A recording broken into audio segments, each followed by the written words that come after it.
આપ સર્વોને હેતપૂર્વક જય શ્રી સ્વામિનારાયણ। આજની સત્સંગ કથા વાર્તા નિજ મંદિર સાવરકુંડલા। આજની સત્સંગ કથા વાર્તામાં આપણે ચરિત્ર કથા અંતર્ગત પંચાળા નરેશજીના ભાઈનું ચરિત્ર સાંભળશું। પંચાળાથી 30 કિલોમીટર છેટે માંગરોળમાં કમળશીભાઈ વાંઝા કરીને એક સારા સત્સંગી હતા। તેમના કુટુંબમાં કોઈને સત્સંગ નહીં, અને કમળશીભાઈ સત્સંગ રાખે એ તેમને રૂચે નહીં। કમળશીભાઈને કૌટુંબિક ઘણી ઉપાધિ હતી, પરંતુ તે તો શ્રીજી મહારાજમાં દ્રઢ શ્રદ્ધા રાખીને જીવન વિતાવતા હતા।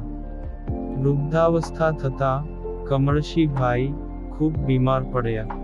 સ્વાર્થના સગા એવા કુટુંબીજનો કોઈ સેવા કરે નહીં, અને બિચારા કમળશીભાઈ બીમારીની પીડાએ રીબાયા કરે।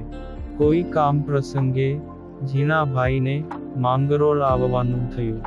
તેમને કમળશીભાઈ પ્રત્યે સત્સંગી તરીકે ઘણું હેત હતું, તેથી તે તેમને મળવા ગયા, ને જ્યારે જોયું કે છેલ્લી અવસ્થામાં કમળશીભાઈની સેવા થતી નથી, ત્યારે તેઓ દયાભાવથી ખૂબ જ વ્યાકુળ થઈ ગયા, અને મનોમન નિશ્ચય કરીને કમળશીભાઈને કહ્યું કે કમળશીભાઈ, તમે પંચાળા મારા ઘરે ચાલો, હું જીવન પર્યંત તમારી બધી સેવા કરીશ।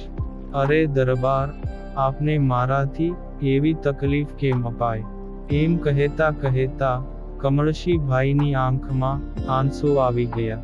ત્યારે ઝીણાભાઈએ પોતાના હૃદયનો ભાવ દર્શાવતા જણાવ્યું કે કમળશીભાઈ, તમે જરાય મૂંઝાવ નહીં, સત્સંગી તરીકે આપણે બેઉ ભાઈઓ જ છીએ, અને ભાઈ તરીકે સેવા કરવી એ તો મારી ફરજ છે। તે કમળશીભાઈ કહે છે કે હું તો ઊભો થઈ શકું તેવી પણ સ્થિતિ નથી, તેનો ઉપાય કરીશું।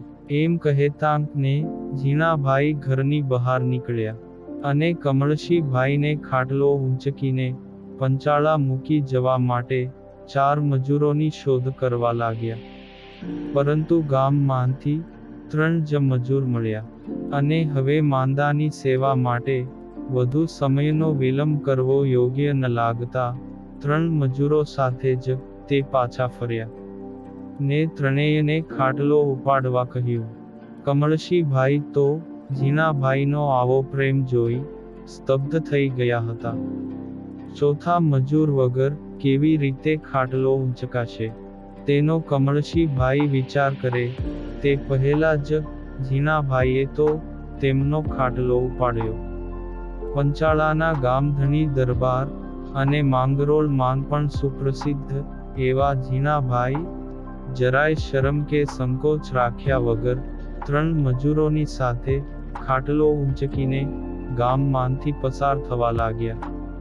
ત્યારે કોઈકે કહ્યું પણ ખરું કે ઠાકોર સાહેબ, આપને આ ન શોભે। બીજા ઘણાએ રોક્યા, પરંતુ ઝીણાભાઈ તો મક્કમ રહ્યા। છેવટે ઘણા દૂર ગયા પછી ગામમાંથી કોઈએ મજૂર મોકલ્યો, ત્યાં સુધી પોતે જ બીમાર હરિભગત કમળશીભાઈ વાંઝાનો ખાટલો ઉપાડી ચાલતા રહ્યા, ને પંચાળામાં જઈ તેમની મહિમાપૂર્વક ખૂબ જ સેવા કરી, અને તેમને સાજા કર્યા। શ્રીજી મહારાજ જ્યારે ઝીણાભાઈને ત્યાં પધાર્યા ત્યારે આ વાત જાણીને ખૂબ જ રાજી થયા, અને તેમને બાથમાન લઈને ઘણા હેતથી ભેટ્યા, અને હૃદયના આશીર્વાદ આપ્યા। આ વાતને ઘણા વર્ષો વહી ગયા, ને જ્યારે ઝીણાભાઈનો અંતકાળ નજીક આવ્યો, ત્યારે ભગવાન શ્રી હરિ ગઢપુરથી ખાસ તેમને દર્શન દેવા માટે જૂનાગઢ મુકામે પધાર્યા, અને સંવંત 1882ના માગશર સુદ દશમે તેમણે નિજ સ્વરૂપનું સર્વોપરી જ્ઞાન આપીને પોતાના નિજ અક્ષરધામમાં તેડી ગયા। એ સમયે આખાય જૂનાગઢ શહેરમાં ગમગીનતા છવાઈ ગઈ। સત્સંગીઓ અને શહેરીજનો તેમની અંતિમ યાત્રામાં ભાગ લેવા માટે આવી ગયા। ઝીણાભાઈની મેડીએ ધૂન ભજન થઈ રહ્યા હતા. અને જ્યારે ઝીણાભાઈની અંતિમ યાત્રાની નનામી તૈયાર થઈ ગઈ, અને તે વખતે શ્રીજી મહારાજે પોતે કાંધ આપીને ઝીણાભાઈની નનામી પોતાના ખભે લીધી, ત્યારે સહુને ખૂબ જ આશ્ચર્ય થયું. અને ઝીણાભાઈના પરમ સદભાગ્યની સહુ વાતો કરવા લાગ્યા. પૂર્ણ પુરુષોત્તમ નારાયણ જેની નનામી આ રીતે ઉપાડે, તેના ભાગ્યનો પાર ન ગણાય. આવા પરમ ભક્ત ઝીણાભાઈનો અંતિમ વિધિ ગિરનાર તરફ જવાના રસ્તે થયો. તે વખતે સહુના મનમાં ઘોળાતા વિચારોનું સમાધાન કરતા મહારાજે વાત કરી, જે અમારા ભક્ત ઝીણાભાઈએ કમળશી ભક્તનો ખાટલો જાતે ઉપાડ્યો હતો, તો અમે તેમની નનામી અમે જતે ઉપાડી, તેમાં કશું જ વિશેષ કર્યું નથી. અને પછી શ્રીજી મહારાજે નારાયણ ધરામાં સ્નાન કર્યું.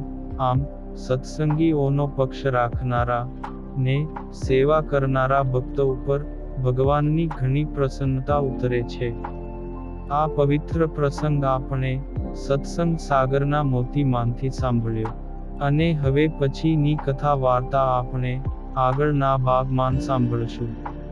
અત્યારે આપ સર્વોને ભાવથી જય શ્રી સ્વામિનારાયણ.